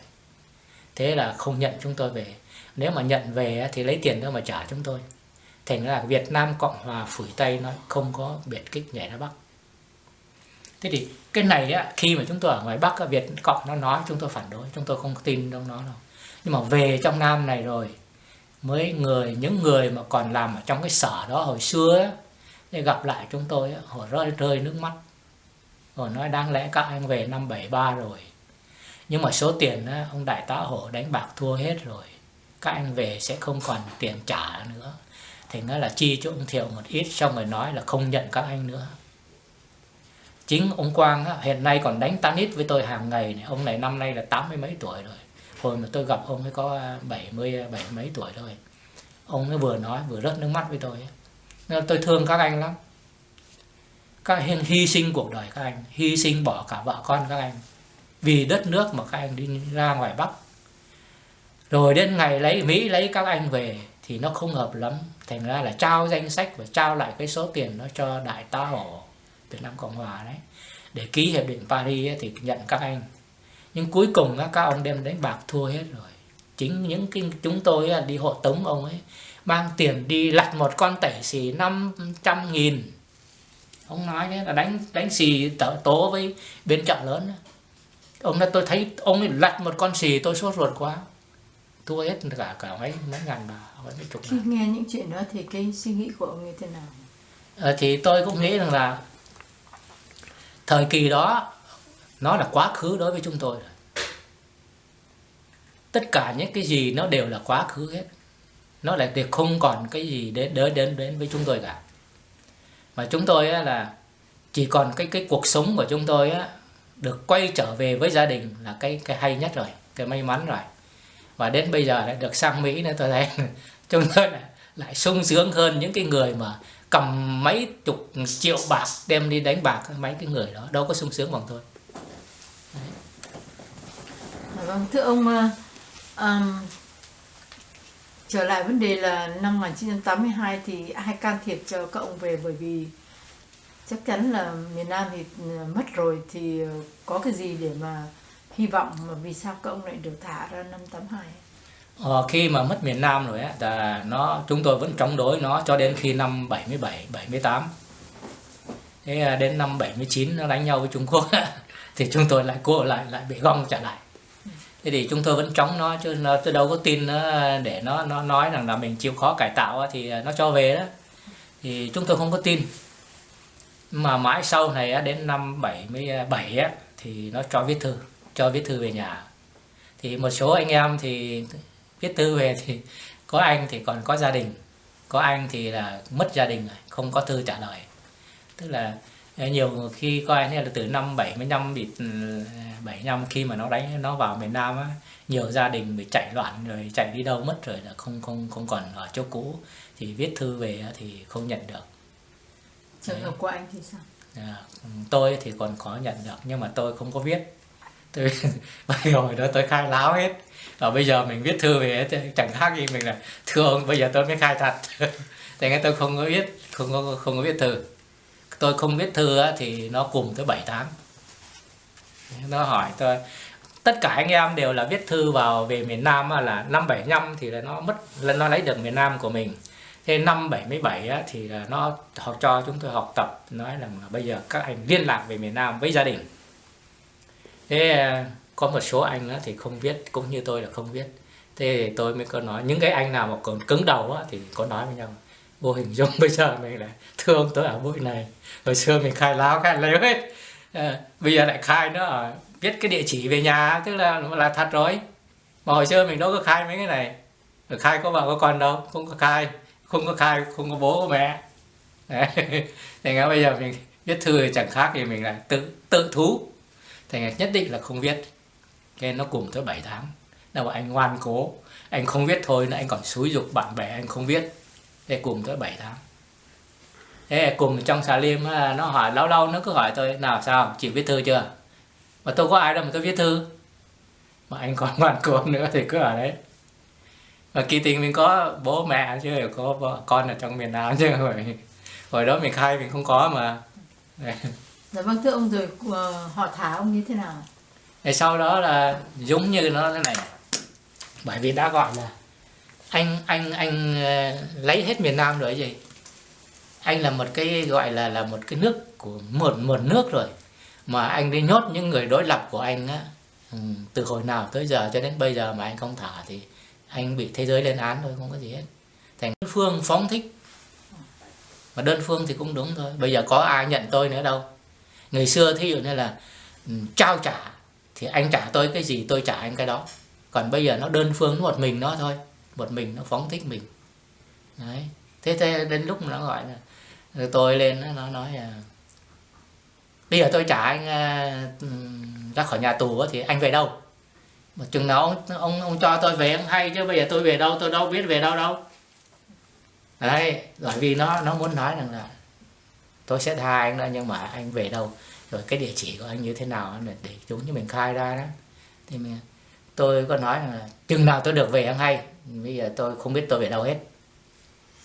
Đó là nó gọi là ông trung úy mà coi về hồ sơ, nó gọi là phòng giáo dục ấy. Tôi đang đi dẫn anh em đi làm nhà ở ngoài dân á. Thế xong rồi cái đường mà ông đi qua thì cũng gần đó, khoảng độ 50 mét. Ông thấy chúng tôi làm nhà, ông ghé vào, ông hỏi Nghinh ra đây. Mình hỏi cái gì hả ông? Ra đây. Thế bây giờ mà nếu mà anh được tha anh về đâu? Thế mà tôi khi nào tôi được tha mới hay, chứ bây giờ tôi về đâu tôi đâu có biết đâu, tôi có nhà có cửa mà tôi về. Thế anh ngoan cố đến cùng phải không? Thế là ông bỏ ông đi. Đấy.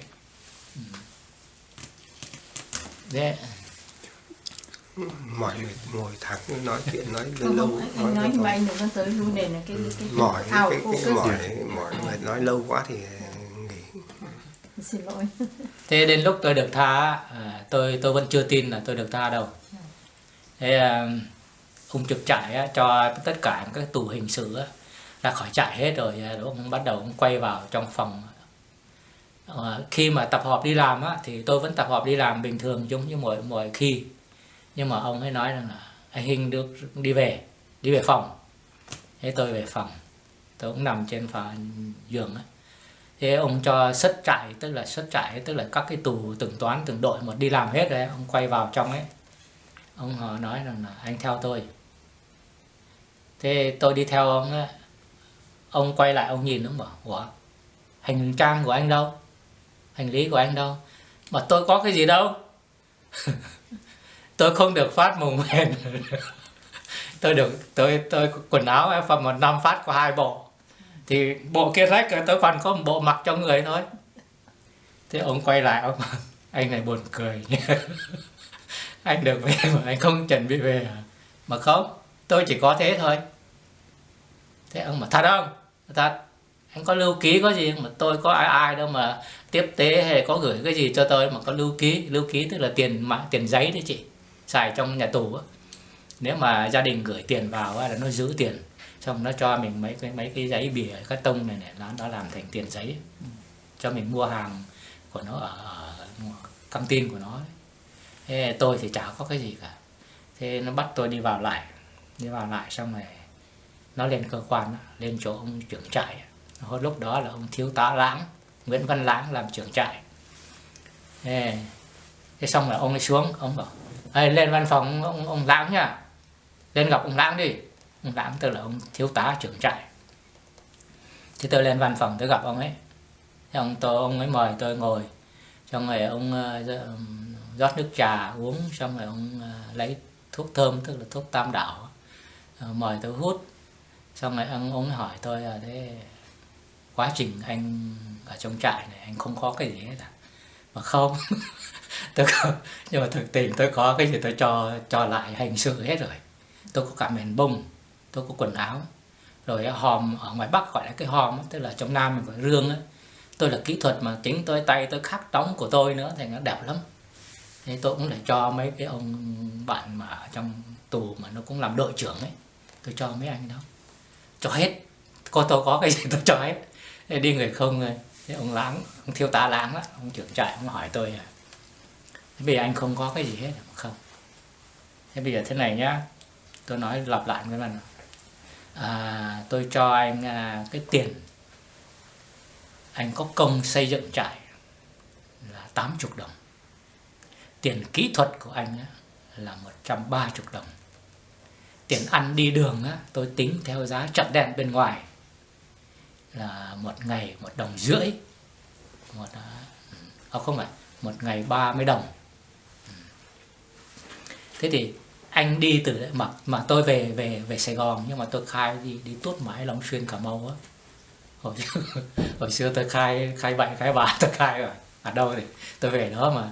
Nếu mà mình về Sài Gòn thì ít tiền hơn. Thế thì tôi khai mãi tuốt mãi tận miền Tây ấy.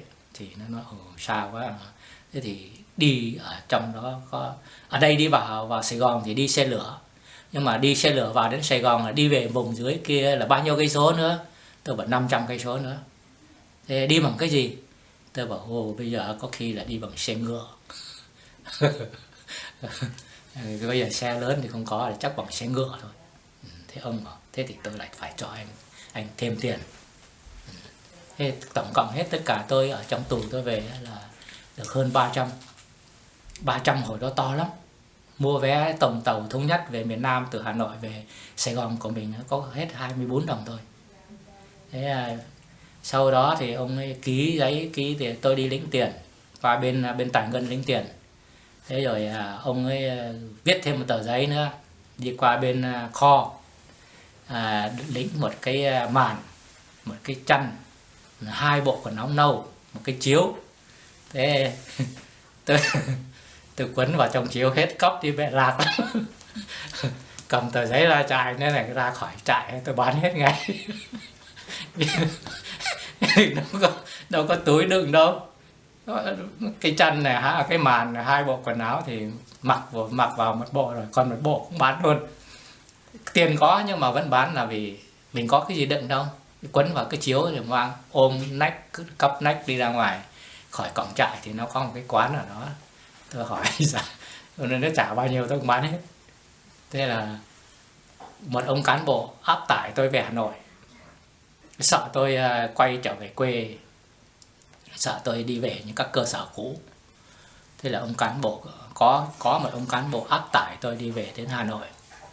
Thế ông chỉ tôi đó, hàng cỏ đó, đi vào mua vé đi.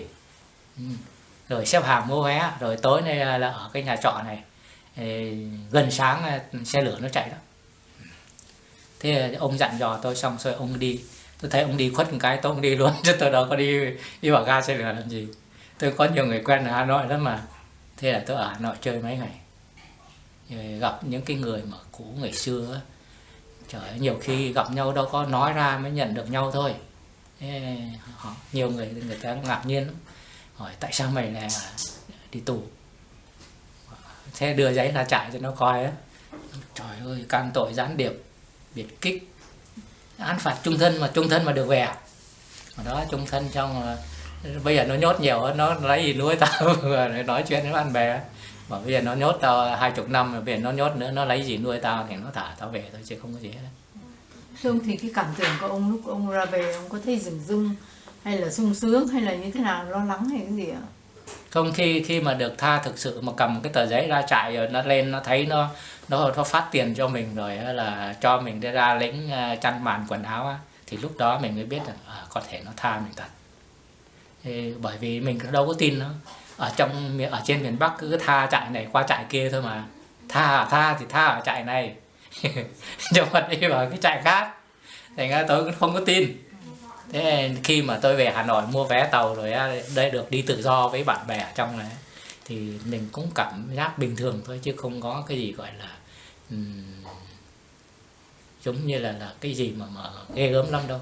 Bởi vì mình ở tù lâu quá đó chị, nó cũng coi như bình thường rồi. Đấy. Thưa ông, khi ông về miền Nam thì gia đình ông có được biết trước hay là tự dưng ông đứng ra hiện ra trước cửa nhà thôi? Tôi về thì về bất thình lình. Về thì hồi xưa tôi ra Bắc đi thì tôi mới có 3 đứa em, có 3 đứa. Thì còn mấy cái đứa cũng còn 3 đứa là biết tôi rồi, lớn rồi. Còn có 2-3 đứa nữa là nó còn nhỏ lắm.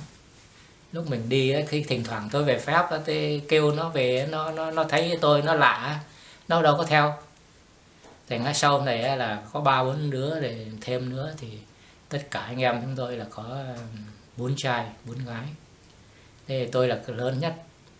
Thế đến lúc mà tôi về mấy đứa em còn nhỏ mà hồi xưa nó còn nhỏ, nó chưa biết tôi nữa cơ. Còn 3 đứa lớn thì biết rồi.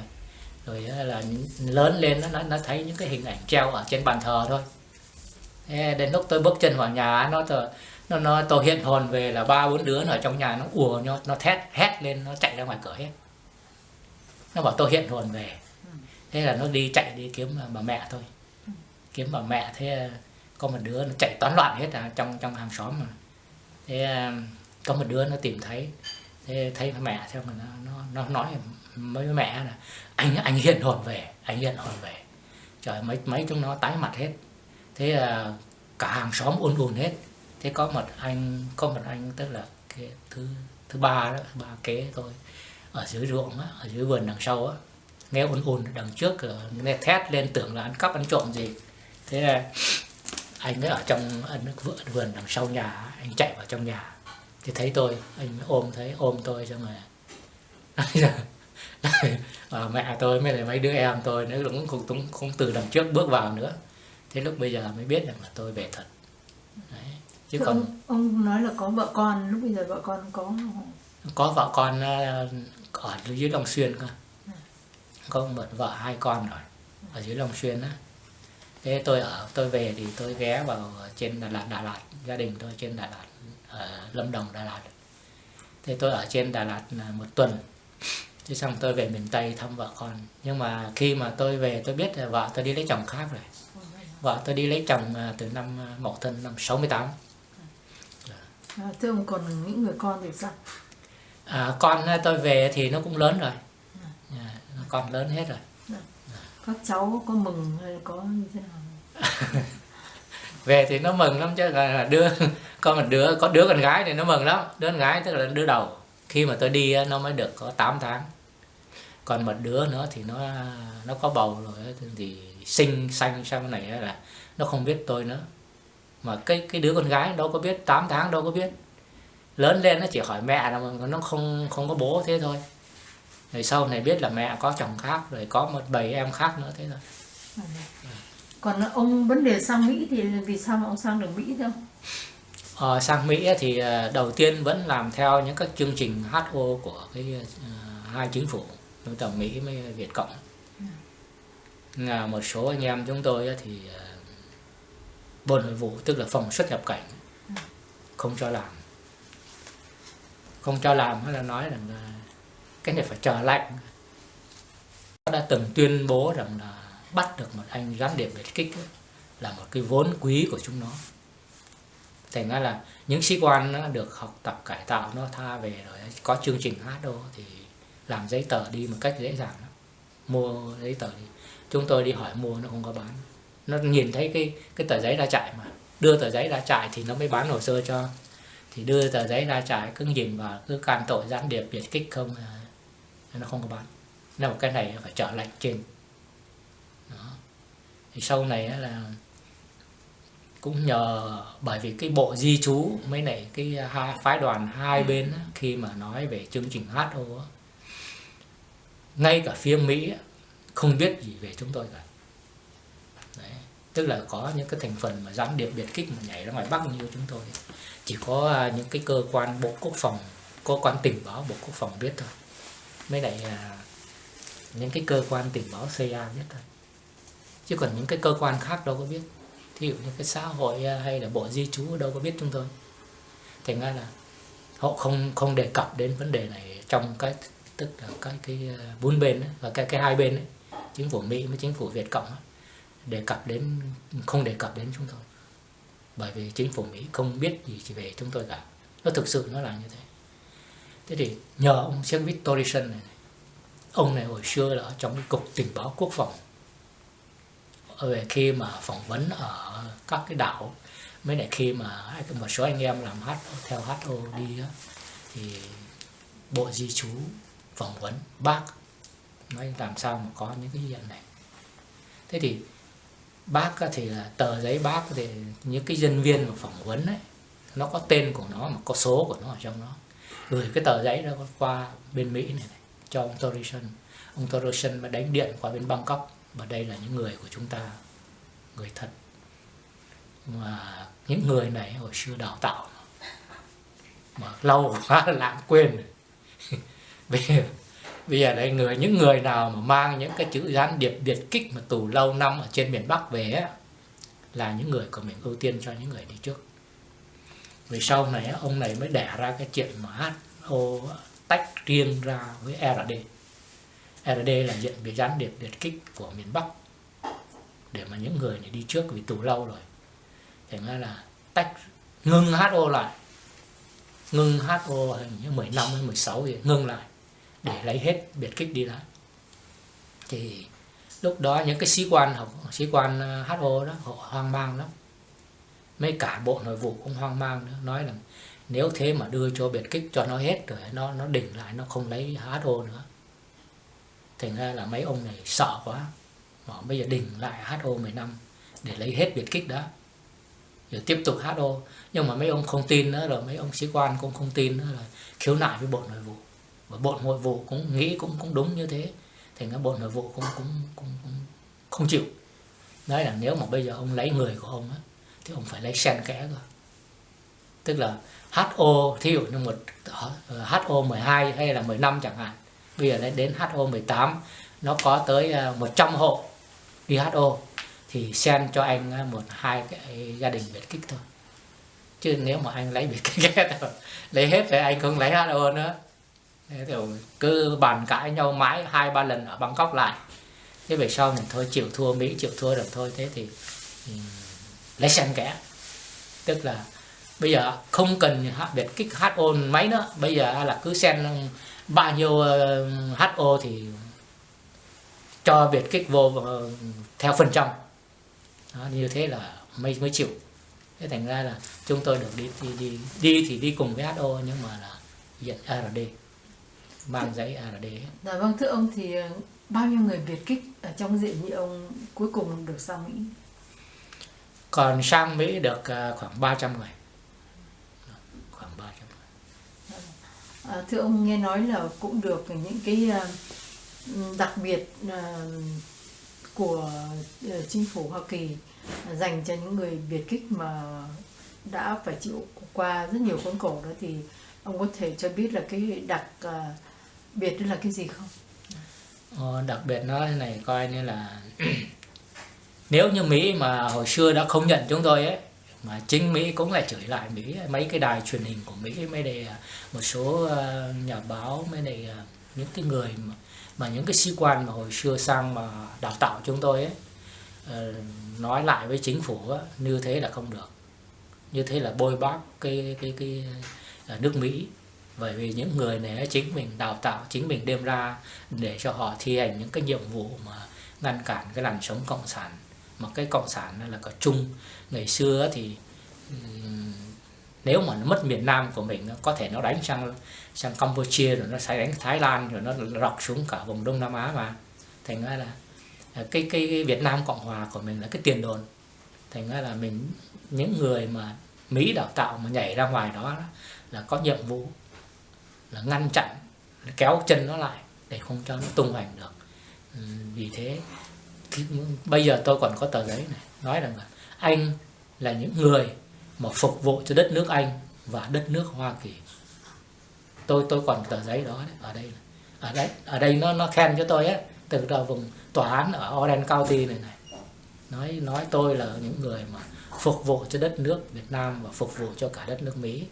Thành ra là chính như thế mà những người Mỹ nó có lên tiếng, mà nếu mà không lấy những người này là không đúng, là giống như là không có nhân đạo đấy. Thành ra là sau này mới biết rõ là sự việc hết rồi. Thành ra là có hồ sơ, lục lại những cái hồ sơ cũ đó, được mấy chục thùng hồ sơ ở những cái văn khố của họ lưu trữ đấy, thì không có ai chối cãi được nữa. Phải công nhận rằng đây là những người mà chính là Mỹ đào tạo và Mỹ đã trả lương, và đến bây giờ qua đây được hết rồi, thì Mỹ có phần nào để trả lại danh dự của những cái người này, tức là cho mỗi một người 40.000. Với cái số tiền đó thì ông có đủ để bắt đầu cuộc đời lại bên này như thế nào không? Ông chia sẻ cho niềm vui. Nếu mà ở Mỹ này 40.000 nó chỉ mua được cái xe hơi thôi chị. Nếu mà mua xe đi mua cái xe sang trọng còn không đủ nữa. Nhưng mà có cái là có còn nhớ lại cái ơn nghĩa của nhau. Nó mang cái tính chất là mặc dù là ít thôi, nhưng mà nó còn có tình nghĩa. Vâng. Chứ còn không phải là mình đòi hỏi nó tiền bạc. Bởi vì tất cả cái gì của mình đó là khỏi, nên là không còn cái gì rồi, bỏ quá khứ hết rồi. Bây giờ mình lặp lại cuộc đời ở bên này bằng 2 bàn tay trắng, rồi lên sự nghiệp, có người thì lại mua được nhà cửa, đâu có cần gì đấy chính phủ nữa đâu. Các anh em bây giờ thì ông đang làm gì ạ? Bây giờ tôi ăn tiền già rồi. Tức là đang về hưu rồi. Vâng. Trước khi về hưu sang bên này thì ông có làm nghề gì không? Ông có phát triển lại nghề mộc của ông hay nghề gì không? Tôi không làm nữa, bởi vì anh em bạn bè cũng đóng góp ý kiến nói rằng tôi thì cùng kẹp nhiều nhất ở trong nhà tù. Phải nói rằng cái xà lim là cái chỗ ở của tôi thôi. Còn anh em còn được ở chung với nhau ở ngoài. Còn tôi lâu lâu mới được ra ở chung với anh em khoảng 1-2 tháng thì lại đi vô lại. Thưa ông thì ông có thù hận ai không? Bây giờ nhất là thù hận cộng sản, những người mà nó đã hành hạ ông gần như là suốt cả cuộc đời, tan nát hết. Những người mà cán bộ cộng sản á, nó coi tù á, nó hành hạ chúng tôi á, nó chỉ là một cái tay cầm chìa khóa thôi. nó mở cửa cho chúng tôi ra và mở cửa chúng tôi vào, chứ nó đâu có biết cái gì. Và nếu mà mình cũng cương với nó, hai bên nóng tính có thể là đánh nhau thế này thôi, chứ còn thực sự ra họ không có quyền hành gì cả. Có quyền tha hay quyền giết, quyền chém này kia là ở trung ương đảng của nó, ở cái bộ chính trị của nó. Đấy. Chứ còn những cái người đó chúng tôi không có oán thù oán ghét gì. Tất cả những cán bộ cộng sản tôi không thù ghét họ đâu. Tại vì họ không biết, họ không nhìn thấy ánh sáng. Và những người họ biết ánh sáng và đêm anh bóng tối về che lấp hết cả một cái bầu trời trên miền Bắc là trung ương đảng. Mấy cái thằng cầm đầu ấy, là mấy thằng đó mới đáng ghét thôi.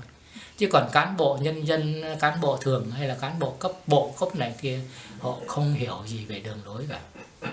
Thưa ông giải thích như thế nào? Vì thế là thưa ông, tại sao mà người ta nói là cái cộng đồng người Mỹ gốc Việt của mình, cộng đồng tị nạn mình quá khích thì mình cứ đi biểu tình chống đối, rồi hệ mà quan chức của bên cộng sản qua bên này là mình chạy theo cho cùng để mà phản đối. Ông giải thích như thế nào nếu mà những người mà như ông là những người gọi là khốn khổ nhất, bị tù đầy khốn khổ nhất, mà ông nói ông không thù hận, thì những cái chuyện mà bây giờ người ta vẫn là làm như thế kia, mình giải thích ra sao? Cái chuyện mà các cái cộng đồng của mình á, chống lại cái chế độ của nó, chứ không phải là chống lại những người dân ở trong nước. Mà những cái cán bộ của chúng nó qua đây á, là những người mà cán bộ của nó là phải chống. Thế nó chống như thế này. Tất cả những người mà vượt biên, nhảy xuống sông, xuống biển mà chết là vì quá đói nghèo, quá cực khổ. Trong khi trong miền Nam của chúng ta có tự do, có dân chủ, có dân quyền, cuộc sống đầy đủ sung túc, mà nó nói rằng nó giải phóng được miền Nam thì nó còn đem lại những cái quyền lợi đó còn hơn chế độ Việt Nam Cộng Hòa cũ nữa. Nhưng mà nó ngược lại á, nó đem khoai mì khô, đem bo. Đấy, rồi là khoai đủ thứ nghèo nàn, lạc hậu đem vào phổ biến trong miền Nam. Rồi nó kìm kẹp, nó làm cực khổ tất cả mọi người dân trong miền Nam, trắng tay. Tất cả những cái gì gọi là có, từ cái bàn máy may cho cái đến cái đồng hồ, cái xe đạp đều vơ vét hết tất cả. Xin ông nói gọn, nếu mình lại đi như đầu thì không bao giờ. Ông nói gọn cho một câu là vì sao ta chống đối, như ban nãy mình nói là mình chống đối cái chính sách, cái chính đấy, mà nhất là bây giờ. Còn cái chuyện quá khứ của ông như ông nói ban nãy là nói chuyện qua đi rồi. Đó, còn cái chính sách họ mồm thì nói là thay đổi nhưng mà vẫn tiếp tục. Và tôi chống đối là tôi không muốn họ đưa cái đất nước này để nó đi vào cái nghèo đói hay như thế nào đó. Nhưng gọn, chứ không nếu bây giờ mình nói dài quá thì nó nói nhé. Bây giờ xin ông cần trả lời thì tôi không có hỏi nữa. Ngay bây giờ trong nước đó, nó còn đàn áp nhân dân, không có dân chủ dân quyền, không được tự do. Thành ra là bây giờ những cộng đồng của mình ở hải ngoại này á, biểu tình chống nó là bắt nó phải có dân chủ dân quyền giống như là các nước trên thế giới, để nhân dân ta không phải rơi vào trong những cảnh cùm kẹp. Và hiện nay nó vẫn còn đánh dân chết ở trong những các cái ty công an của nó, rồi nó vẫn còn kìm kẹp nhân dân ta, nó tịch thu những ruộng đất, không có công ăn việc làm, lấy ruộng lấy đất thì người ta phải chết đói chứ còn sao nữa. Thành ra là những cái cộng đồng của mình ở bên ngoài này, mình còn thương dân ở trong nước, thành nó phải phản đối tất cả những cái công việc làm của họ ở trong nước. Nó đem áp dụng vào cho nhân dân ta, không có tự do dân chủ.